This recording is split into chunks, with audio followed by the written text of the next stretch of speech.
along this wall are different autographed pictures and uniforms of people that are in the Baseball Hall of Fame. So on the far left side is a uniform by Tom Seaver. And then as we move to the right, a picture of Bill Mazeroski, who's in the Hall of Fame, Roberto Clemente, and then a uniform signed by Brooks Robinson. Then we have drawings of Willie Mays. That is a hand drawing made by a neighbor boy of ours who is now a graphic artist. He freestyled that picture. Beneath that is an autographed photograph of Willie Mays and Ernie Banks. And then the uniform next to that is from Bob Feller. We met Bob Feller at his, in his hometown of Van Meter, Iowa, and spent probably a half hour in personal conversation with him. And it was just a wonderful opportunity with my dad and I, basically over a kitchen table. It was one of the highlights of my collecting experiences. He took a real shine to me and Dad because we understood the game and understood some of the history, and he was unabashed with us, both in subjects covered and language used. And at the end, he autographed that one to me specifically.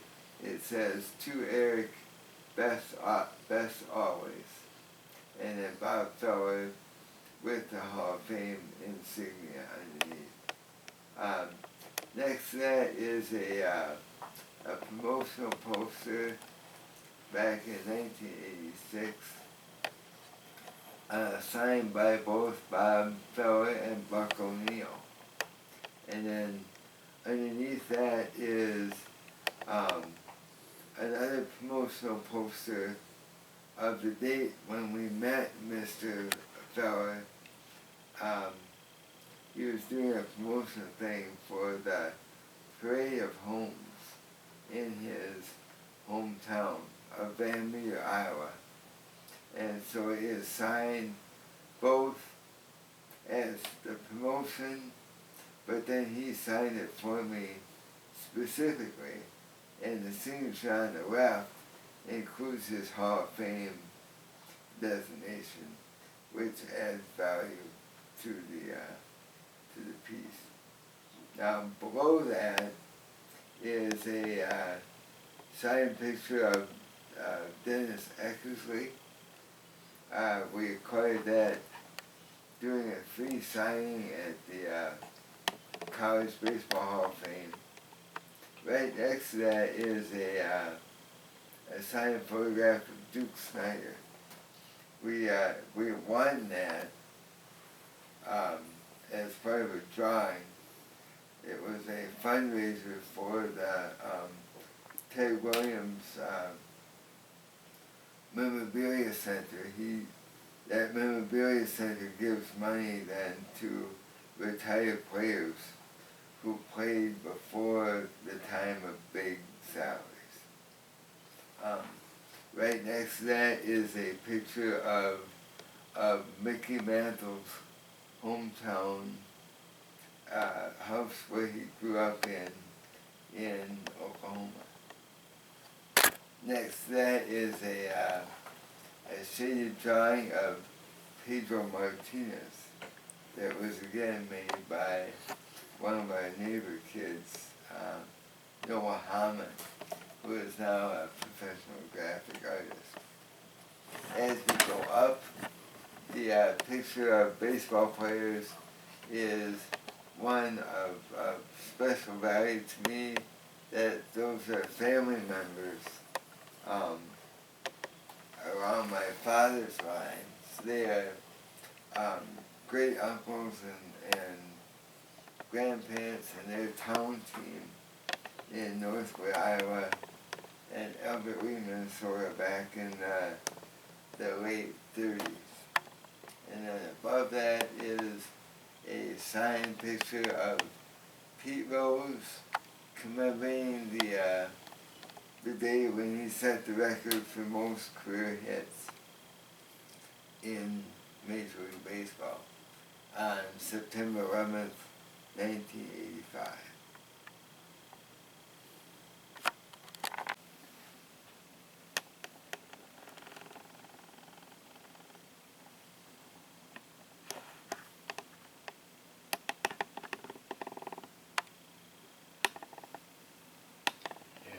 How much stuff he had there.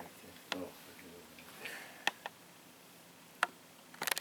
lately he hasn't been using it as much, but he has a therapy.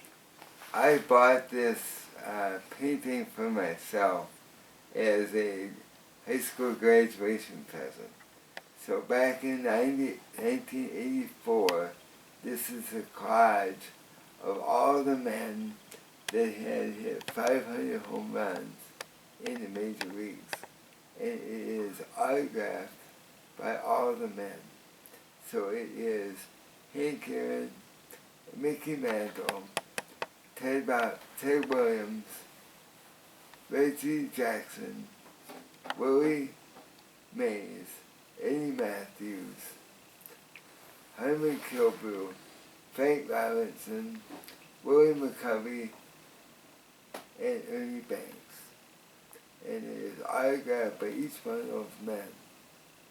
I had this appraised sight unseen by a gentleman at the All-Star game in 2014, and without seeing its condition, he told me it was worth, at that time, $2,500. And I paid $150 for it back in 1984. This is a set of bobbleheads commemorating each member of the 1987 World Series championship game of the Minnesota Twins. There are 25 bobbleheads in the original set, but there is one of specific value that they had to remake. The bobblehead of Greg Gagne, who was the shortstop on that team, was mistakenly first made as a left-handed player. And so they remade his bobblehead as a right-handed player because he was right-handed in real life. But I have the bobblehead of him being left-handed and right-handed in that set.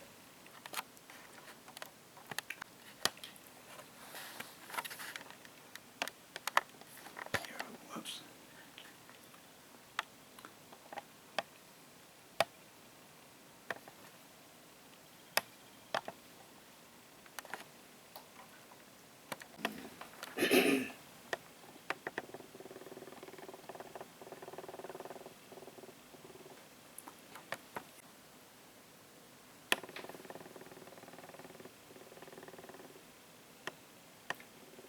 I'd like to point out one thing.